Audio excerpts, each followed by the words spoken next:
Hello, good evening, everyone.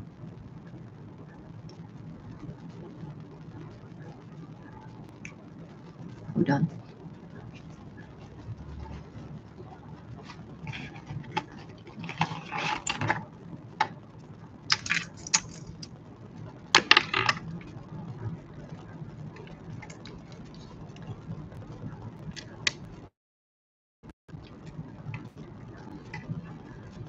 All right, you're able to hear me better now. Hi, good evening, everyone.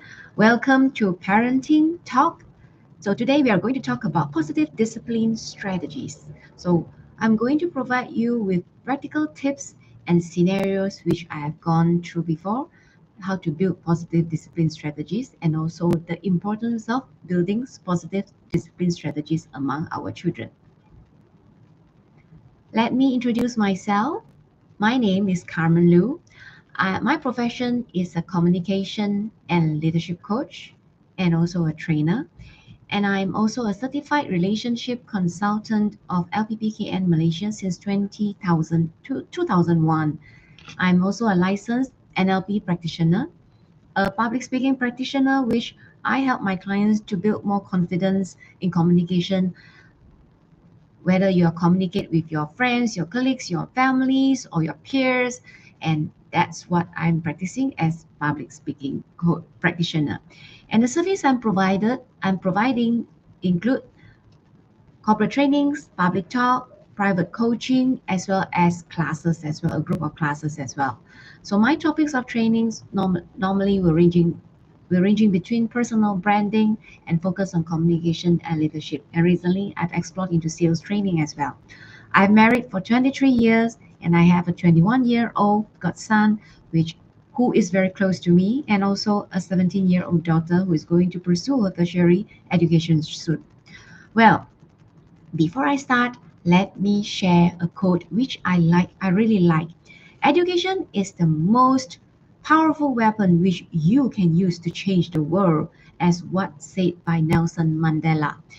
All of us know that education is very, very important, but how do we make it as a powerful weapon to change the world? That's how we set the foundation of this education in our children, in our next generation, so that they receive the very correct, appropriate value to build their foundation as a human being and help them to be a better communicator and better leader at work in the near future.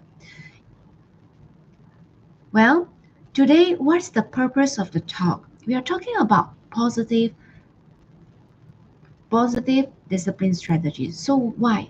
Why do we need to talk about this? Because this can actually help the parents to establish positive communication with the children to avoid conflicts. We know that children and parents, we will normally have a lot of conflicts, especially when our children are teenagers, a youth. There are more and more, much more that we need to handle. So we need to establish positive communication with them as well. And I will also help the parents to build a strong foundation for an effective parent-child relationship. It's a new era today, especially after pandemic. Human view the relationship in a very different manner, and this includes parenting as well. To have an effective parent-child relationship, we need a very strong foundation, and we need to know how to maintain it. So today I'm going to share with you how to maintain this through positive discipline strategies. Next, why positive discipline matters in parenting.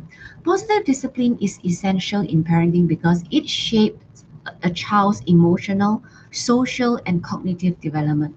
Sometimes when we see some children, we are wonder why this child is so grumpy, why this child can be easily get angry, and these are all related to the matters in parenting, whether we as a parent help to build the positive discipline since they are young. And that sets a very strong foundation, as what I mentioned just now, in helping to groom them to be the better person. And of course, it helps to shape a child's emotion. It helps them to have to have stable emotion, and they know how to react logically rather than react to certain incidents emotionally when they grow up. And of course, the social impact and also the development as well is if they build up the positive discipline since they are young, then they are more well developed as they progress in their life. Next, let's go into positive discipline. What do I mean by positive discipline? First, positive discipline build a strong parent-child relationship. How do I explain? How do we explain this?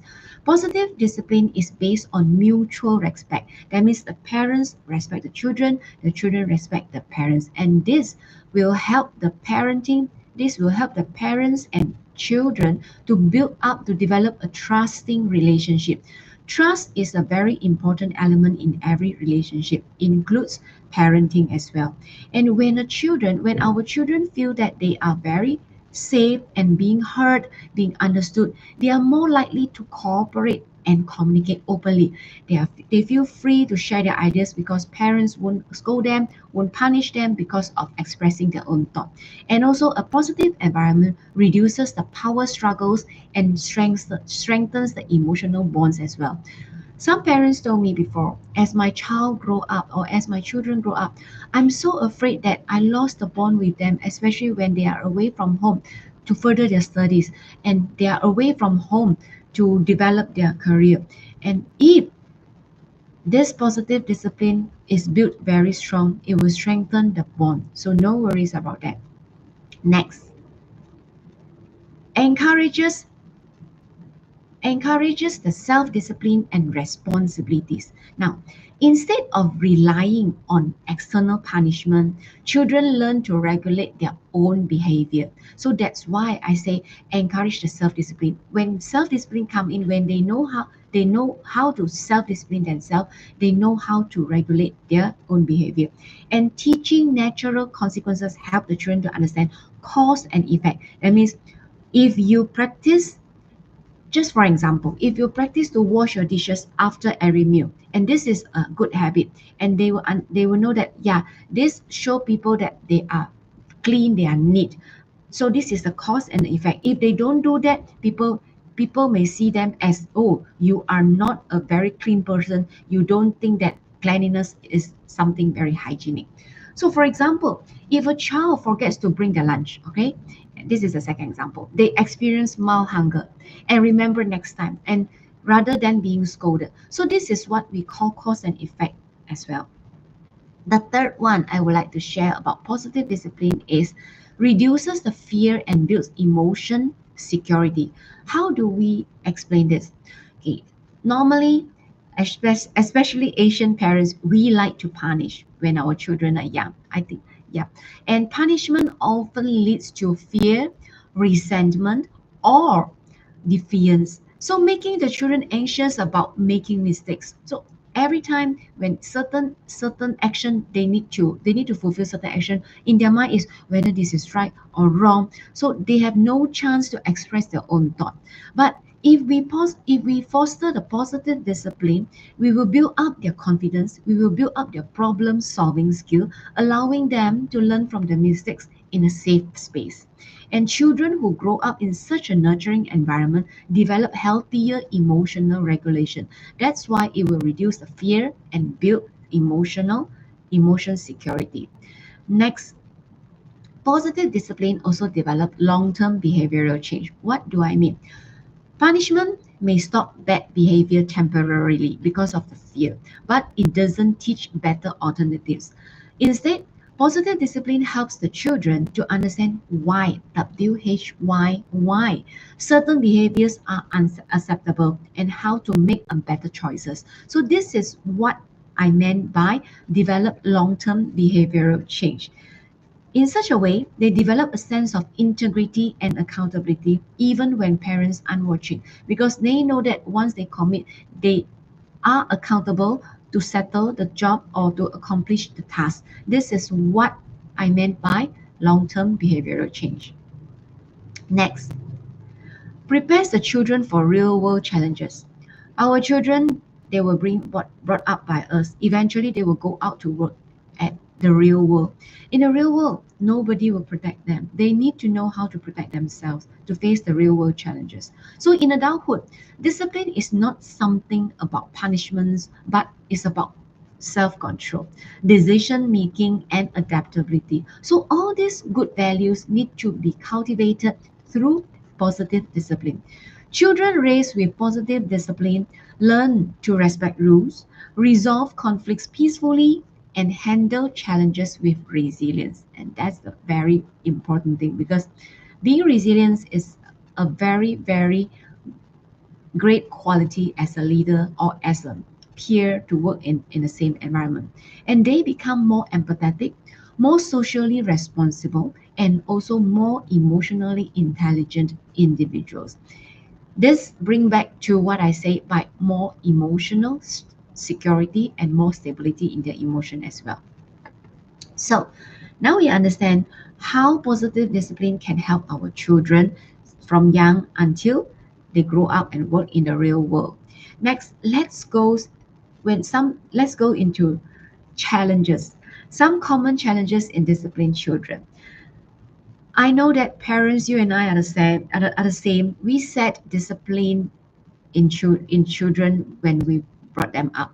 But the main challenge is sometimes they resist. Sometimes we need to face a lot of other consideration in order to build the discipline in our children. Let's go through one by one. First one, the first challenge is the struggles. So children may refuse to follow rules. They challenge the authority. That means you say that, okay, every day you must wake up at 7 and then get ready yourself and take the breakfast that I have prepared for you on the table, then only you go to school. But some children, they can tell you that, no, I don't want to take breakfast. I don't feel that I need to eat. I have no appetite. So they challenge that authority and argue with the parents. And this often happens when children feel a lack of control or independence, because they feel that, hey, why are you controlling me? Especially those children are into their adolescence. They will start to have this kind of struggles and they will start to argue with the parents. For example, a child refusing to do homework or clean their room despite multiple reminders. I guess you experience that as well, especially mother. Now, how to solve this? In order to solve this, we have to offer, I propose that we offer choices instead of commands. And the example that I can share with you is, you can ask it, would you like to finish, do you like to do your homework now or after dinner? Give them a choice. From my personal experience, I practiced this when my children, my godson and my daughter were young, because I was the one bringing them up, noticing, guiding them on their studies. So initially, I scold, I punish, as what we were brought up as well. But eventually, I find that it's not effective. They just do it for the sake of, yeah, you say it, so I do it. But eventually, when I make them choose, okay, tomorrow, whether you want to, I plan to bring you out at 8.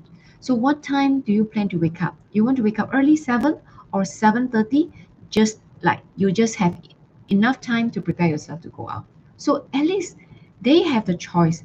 And once they make the choice, they are happy that, yeah, they feel that, yeah, I already made my choice. So if he chose to wake up at 7, I can tell you that he will really wake up at 7, because he set the alarm. He is accountable for that statement that he has made. And that's how I build up the independence and self-control in my children.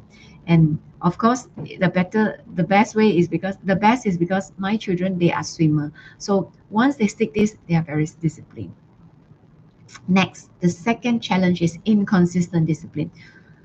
Sometimes we enforce the rules and sometimes we ignore because of some situations or our busy schedule, or sometimes we even forget. And this lead to confusion in our children, especially young children. So the inconsistency in teaching them whether the rules are negotiable or apply at certain times help actually doesn't help at all, because it actually raised their confusion. They are like, oh, now I test this, I'm doing this, it's like testing stage. Oh, I can do this, but next time, oh, when I do this, I cannot do this. So they will feel like, Like the example I'm sharing here, a child gets scolded for using a phone at dinner, but is allowed to do so on another day. So it's very confusing, and he or she doesn't have a guideline, a proper guideline that, oh, this rules is set, I must follow. That means the rules can be always changed, it's changeable. So this inconsistency may not be, is not a good way to develop positive discipline. And the solution is we have to set very clear and consistent boundaries and stick to them. So if you say that no phone during the dinner, that means every time during the dinner there is no phone. Whether you are having dinner at home, at the grandparents' place, or you are dining out, no phone during the dinner. So we have to set the clear direction and we just have to stick to it. Next, the challenge number 3 is not understanding the child's perspective. Now, children, they are also human. They have their own thought. It's just that some they are not matured enough, so we need to guide them. So it's good that we let them express their thought, why they do this. So why they do this and what is the reason behind they are doing this. Let them explain, let them share the thought. In such a way, it will help us to reduce the expectation towards them, because as a parent, normally or sometimes we expect the children to behave like adults and forget that their brains are still developing. So when they act out, not because they want to misbehave, it's just that they lack of emotional regulation skills, which we need to help them to build up this regulation skill. So like a child is crying, instead of explaining what's wrong, if we do not give a chance for him or her to explain, they may not know how to explain, and they do not know how to communicate the thought as well. So the solution is practice empathy instead of asking them, hey, stop crying. Then, but we say, Anna, I understand you are upset. Let's talk about it. If let's say after you said it, he or she is still crying, just use guiding questions. Example, I understand you are upset. Let's talk about it. Oh, he's still crying. So you can just say, so do you feel very hurtful, very pain? You feel that you are being accused, or you feel that I have placed or I have judged you in a very wrong way, which you are not. Can you please tell me? So use guiding question to lead the conversation so that he or she is open up and is willing to share their perspective. And that will help to build their positive discipline. Challenge number 4, which is the external influence and peer presence. As children, they grow up, they are influenced by friends, teachers. Now even we have even social media and school environments. These some of these are beyond our control, so we are struggling to maintain the discipline when they see that, oh, my friend is doing this, my friend is doing that, especially those young children at their upper primary. They will start to tell you, my friend have this, my friend also behave this, my friend parents brought them to here, and I want this as well, I want this tumbler. I still remember when my girl was around early primary. There's a brand called Smiggles, Smiggles, which is very famous with the book or diary or whatever stationery. Once you open up, there's some fragrance. You see shiny decoration and blinking stuff, which girls like. And she always requests to have the backpack, to have the diary, to have the pens, and a lot of things. And as I can tell you that Smiggles is quite pricey. So as a parent, I have to tell her, or I have to guide her that yes, you can have this, which one you want. That's what I did. I asked her which one she wanted, and I told her that okay, I can buy you this provided you help to do this, you help to accomplish certain thing, and that thing or that goal is set by her. That's how I guide her to build up the positive discipline. So from then, in fact, at the end, I bought her an item from Smiggles, but it's out of she set her own goals and she achieved it. So she got what she want, and I also achieved my goal of guiding her to build up the positive discipline. The solution is Teach them how to think critically, critical thinking, and decision making skills, and discuss the values and set expectations about the behavior outside the home. So that's what I did to my daughter. Just take the Smiggle example.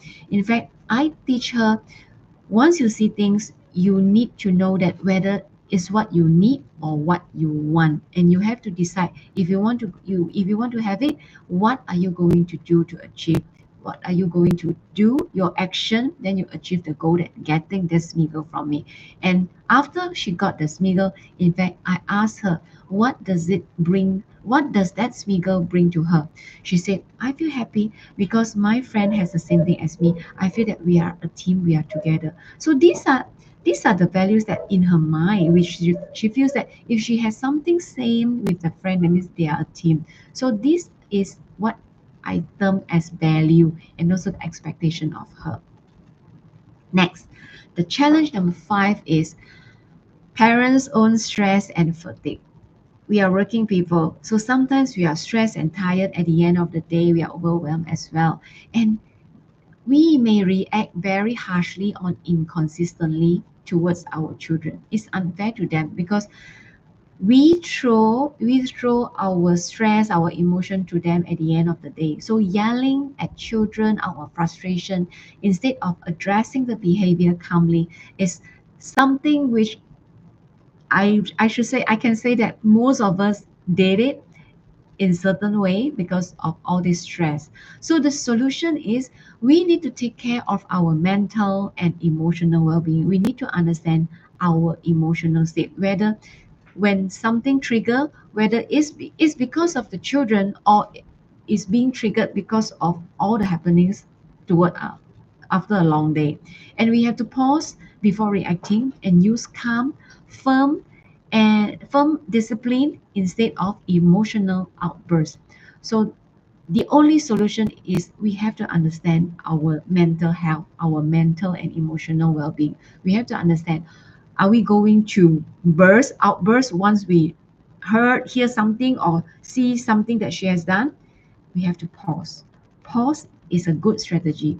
When you want to say something, pause for a while, think. Or when we want to act something, pause for a while, whether it should be done or not. And that will help to regulate the emotion of the children as well. Now, let's go into punishment and discipline. In those days when I was being brought up, punishment is always something happened to me. My mom will punish me because of not carry out certain thing, and I still remember I was being punished and stood outside the gate of the house, and the intention is to let people know that I was being punished, and make me felt embarrass me, and hopefully that action can make me change or improve my behavior. However, modern days parenting, we emphasize on discipline. I have come up with a comparison chart. Let's see what is the difference between the punishment and discipline.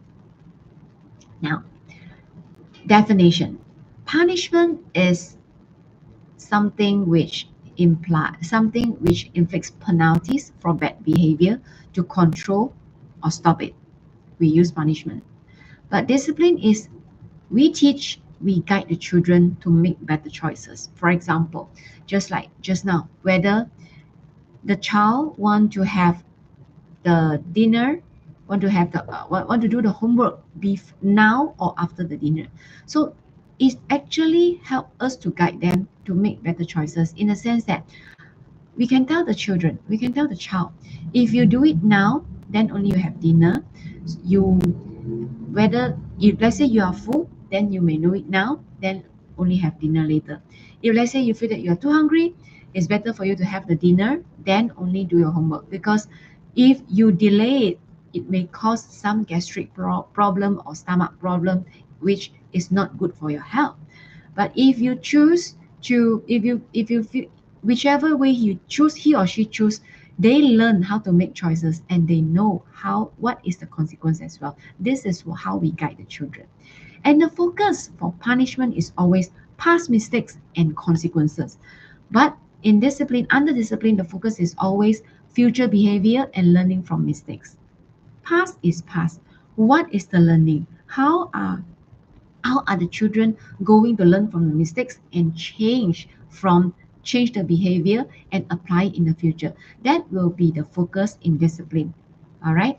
And the approach in punishment is also very different. In punishment, we use fear. We create fear in our children. We make them feel shameful and we punish them. Sometimes we even cane them. These are all the physical consequences. However, when we use discipline approach, that means we use teaching, we communicate, and we instill the skill of problem solving. So we guide them to think, we guide them to communicate, to express, to be expressive, and that helped them to build up how to solve the problem rather than is fearful. Once this thing happened, I feel fear. I need to do something which is right. But sometimes there is no right and wrong. Now, what is the impact on the child if we use punishment? Like I say, it create resentment, it create fear. So in future, when he or she grow up as an adult, if similar things happen at workplace, the first thing chip into their mind is fear, resentment. But if we use discipline method, the effect on the child is they build the trust, they have the trust, they have the sense of responsibility, and they know what to do with self-discipline. So if something similar happen, the context is similar happen when they are working, they know that they need to trust that their own ability to settle it. They are responsible to solve it, and they have the way, the manner, or the correct manner to self-discipline themselves to accomplish everything. For example, punishment is you hit your brother, so no TV for a week. So this is punishment. However, if we use discipline method, that means you can say hitting hurts. Hitting hurts. Let's talk about why and how we can solve conflicts peacefully. So this is a guiding method. We acknowledge that yeah, hitting hurts, and why is it like that, and how we can solve conflicts in future peacefully rather than just hit your brother. So in this way, we help to build up the discipline and reduce the fear in our children because of punishment. Next, let's see how communication shapes a child's behavior. Remember in the early slides, I mentioned about one thing which is called positive communication. For communication, there are many types of communication. The communication I want to emphasize here is positive communication. What is all about positive communication? Let's dive in. There are four pillars of positive communication. Active listening, all right? Giving full attention and understanding emotions. My daughter is very talkative. When she talks, she wants people to listen. Even though now she's 17, she's still the same. So I need to practice active listening so that she feels that, oh, mommy, you are supporting me, you are hearing me. When I voice out, you hear me, you give me the space to express my thought and my emotion. I'm not very grumpy to a certain thing, and she feel the support. And that's the positive communication that she is receiving. The second pillar in positive communication is empathy and validation. When they are speaking or they are communicating, we acknowledge their feelings before correcting their behavior. What does it mean? Example, sometimes my daughter came back from school, she will complain about her friends or her teacher. And I will acknowledge that, yeah, that teacher created that fear among the children, and you feel fear. However, there's a way not to feeling fear, and then I guide her how to overcome that. So she felt that I'm with her. I empathize her. She feel that I acknowledge her feeling. So she's more acceptable when I give the solution. If I do not empathy her, I do not acknowledge her, I just scold her for, yeah, you are so rebellious, you're not listen to the teacher, what you need is just to listen and follow. She may feel that, oh, you are not supporting how I feel so sad because of the teacher behavior, and now you're saying that I'm wrong. So if let's say we want to instill positive communication, the second pillar and what we need to do is empathy and validation, acknowledge their feelings. The third is positive language. Use encouragement instead of threatening threats. Example, just now an example. If you don't do your homework, no TV for 1 week. All right, this is not encouragement. This is creating fear by threatening. So if we say that, if we turn it around, we say that, why not you finish your homework first, and then only you watch the TV. Let's get it done by 9 o'clock. Then after 9, you can have 1 hour TV show before you go to sleep.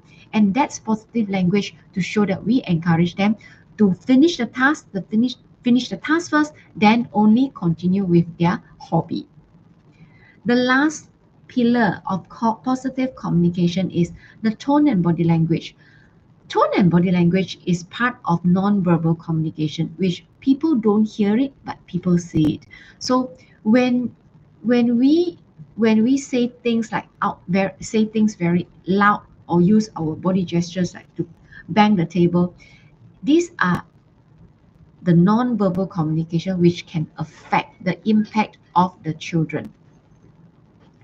So if you want to have the tone and body language built up in a positive communication way, we have to take note of the tone and body language.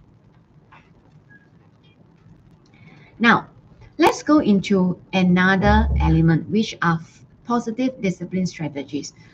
After having the positive communication, the 4 pillars, we need to know how to build up the positive discipline with 5 key strategies.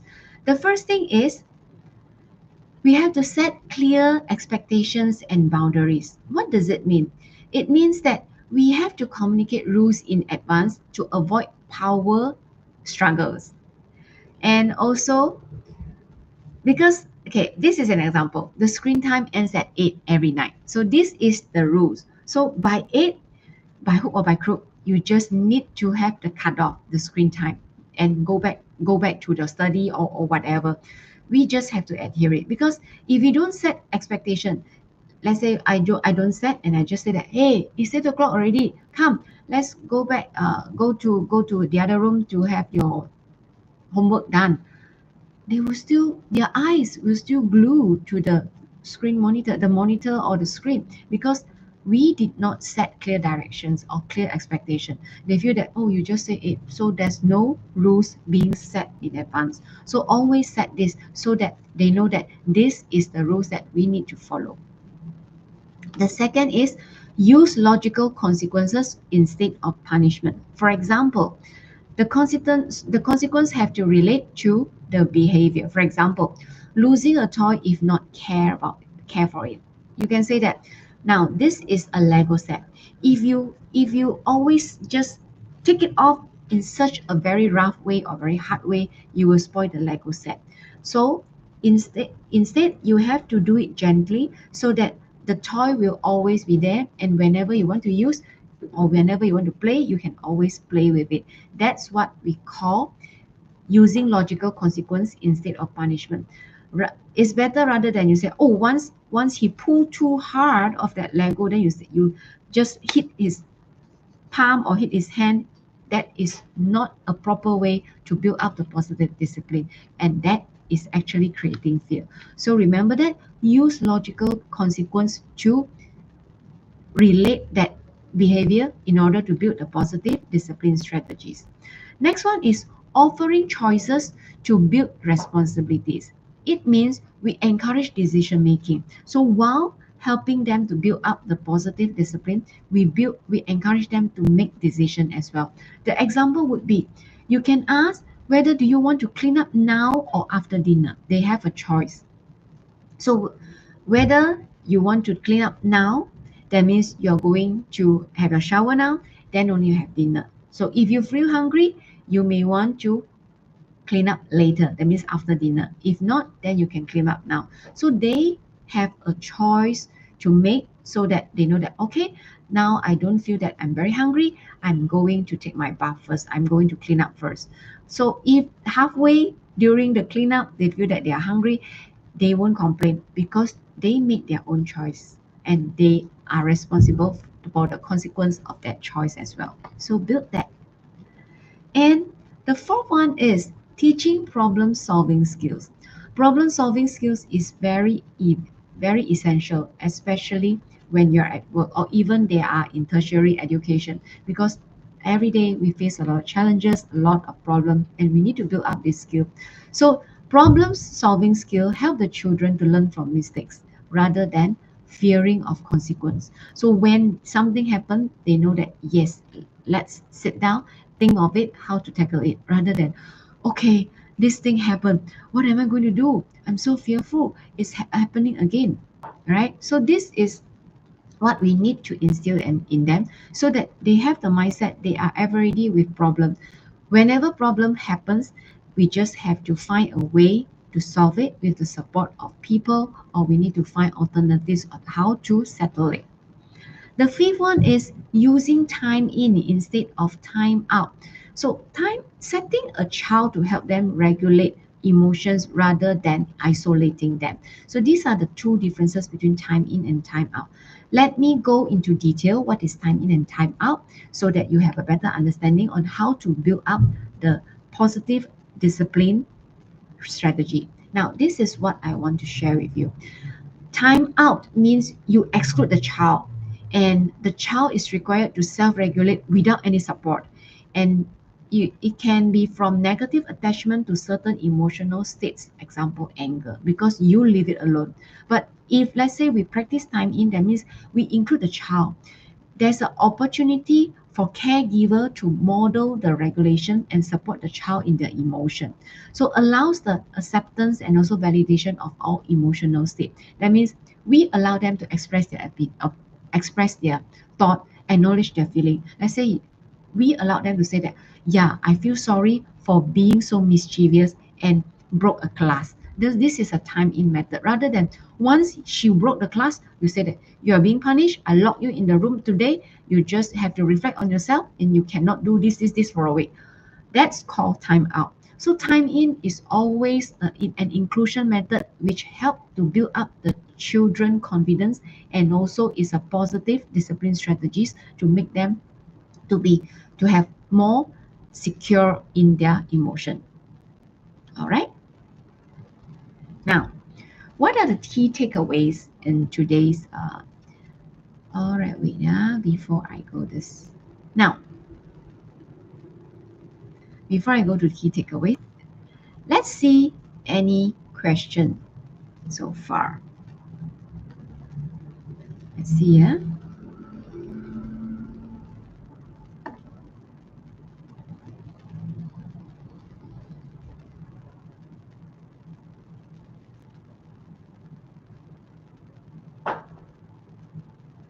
I hope that today's session is helpful for the parents to see how to use positive discipline strategies to build up our children. And I have received some question here. Let me go through. The first one, what should I do when my child keep talking back and arguing? So sometimes when we start to set positive strategies or positive discipline strategies, they start to fight back. So my suggestion is we have to understand the root cause. Why the children is arguing, why when they most likely they feel being unheard and they want to be in control. So we stay calm, we understand the root cause, then we have to stay calm and avoid power struggles. We have to respond without anger. Say something like, I hear you, let's talk, let's discuss. Acknowledge their feeling as well before correcting their behavior. For example, I know you're upset, but let's find a way to talk about it. And the last one is set expectations. That means teach them to be respectful in communication. Example, in this family, we listen first before we responding. So this is the expectation. So next time, when your children like to fight back, first thing, understand the root cause, acknowledge their feeling. You as a parent stay calm to avoid struggles and set clear expectations as well. I received another question, which is, how do I discipline my child without yelling? This is sometimes very challenging for us because, as like I say, sometimes after work, after a long day work, we tend to be very tired and also our emotion also being affected. So I would suggest that we stay in control. That means we have to keep ourselves very calm, use a very firm tone, For example, instead of shouting at them, "Stop now!" say something like, "Okay, now we don't throw things, please put it together." And another way is, remember just now what I said, use pauses. That means we pause and then only we say something. At least we have to use a positive environment. We have to say something like, okay, now I pause, I take a deep breath before I respond so that I do not overreacting. The next thing is we need to model the behavior that they want to see as well, because kids learn from us. If things happen, we just throw our emotion, we just throw a tantrum, they will pick that up as well. So we have to use positive behavior, and we have to use positive reinforcement as well. We have to praise their good behavior. Example, "I appreciate that you listen to me now." So at least they know that, oh, after I'm yelling, after mommy told me to do this and I'm not doing, mommy is very angry, but at least now mommy is talking, I keep quiet and mommy acknowledge that she appreciate that I'm listening to her. This will help to validate their feeling and then acknowledge that what they're doing is correct. Then they will continue to build up that positive communication and positive discipline as well. The third question I received is, yeah, what if my child refuses to follow rules and routines? I guess most of us experienced this before. Yes. What happened if they are testing our boundary, to be honest. They like to test our boundary. And when we set rules, they test whether I can break the rules or not. So the first and foremost thing is be consistent. Okay. And the second thing is when we set rules, involve them as well. Example, what time do you think is fair for bedtime? Give them a choice. They may say that 10 o'clock, 11 o'clock, or 10:30. Then we negotiate from there. So at least they are involved in the rule setting process. So they make the decision as well. And also the third thing is we explain the consequence clearly. So if you don't finish your homework, you won't have time for games later. Or if you have your dinner late, you may have stomach issue. So all these are the consequence which can explain clearly so that they understand if they don't follow the rules and routines and what will happen. And follow through without giving in. If you set a consequence, stick to it. If you say that now if you don't finish your homework, you may not have the bowl of strawberries which you like. So if you set this, you may have missed out the strawberries which you like because your brothers and sisters are starting to eat them. So this is the consequence that, oh, he or she will know that, okay, I have to I have to stick to the rules being set and the expectation is set as well. All right, let's see whether there's any more. Okay, I have the fourth question. How do I handle tantrums in younger children? Young children, when they are still developing their emotion, they tend to be more unstable in emotion and insecure. So when they throw the tantrums, don't get mad together with them. My suggestion is stay calm, stay calm. And this is the emotions, the tantrums are due to emotional overloading, and they may not feel that the parents are acknowledging their feelings and they are upset, but they do not know how to voice it out. So we have to stay calm and acknowledge their feelings, and at the same time we guide them to express their feeling as well with guiding questions. Remember I said it earlier, with guiding questions. So do you feel sad? Do you feel upset? Now never mind, it's okay, this thing will happen. Just acknowledge his or her feeling and guide them. For example, breathe and then calm down. Don't throw the tantrum. Don't be angry. And avoid giving in or stop the tantrum. Because if you avoid and you give in to the tantrum, once he yells or once she yells, then you say, okay, okay, I give you. This will help to reinforce that next time when she wants that thing, she will yell again, because she knows that once I yell, mommy and daddy will give in and then I will get what I want. So she will use this technique on and on and on. So don't give in to stop the tantrum. Instead, we teach them how to regulate their emotion. For example, you can say that next time tell me what you need instead of crying. You tell what you need. Then let mommy see whether I can help you to get this, to settle that thing, or to get the thing, to achieve that thing. Then that in that way, the children will build the mentality, or build the habit, build the expectation that I have to say out what I want, even though it's something negative, which I feel sad. I have to express it so that the other party know what is happening in my mind, what is going in my mind, and then there will be solution. Mommy will offer help and support to me. And that's how, when we handle the tantrums in our younger children, guiding them to regulate their emotion. All right. So I hope that today's sharing will help all of us to see what can be done, especially when we are managing, we want to build the positive, we want to build the positive discipline strategies among the children. Now let us go into the, towards the end of the session. Let me share my screen again. Donya.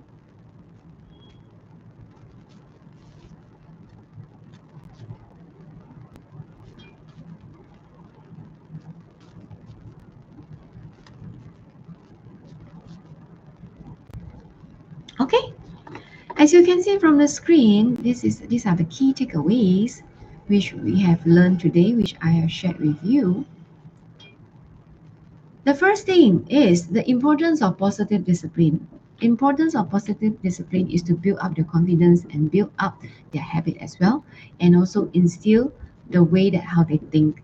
And the second thing is four pillars of the positive communication, with listening, acknowledging as well. Yeah, and also we have to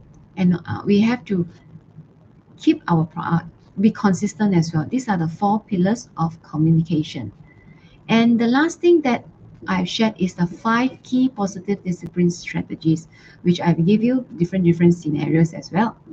And parents, what we need are patience, empathy, and consistency. These are the 3 things. I know it's very challenging because I'm a parent as well.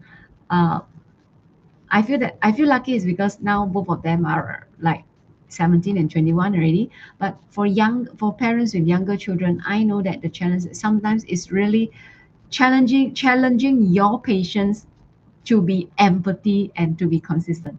But bear in mind, the children, we have to set a very positive environment to build up their positive discipline, because that will help them to be a more confident person in a real, when they face real world challenge. So our goal is to teach them a lifelong skills with discipline rather than punishment.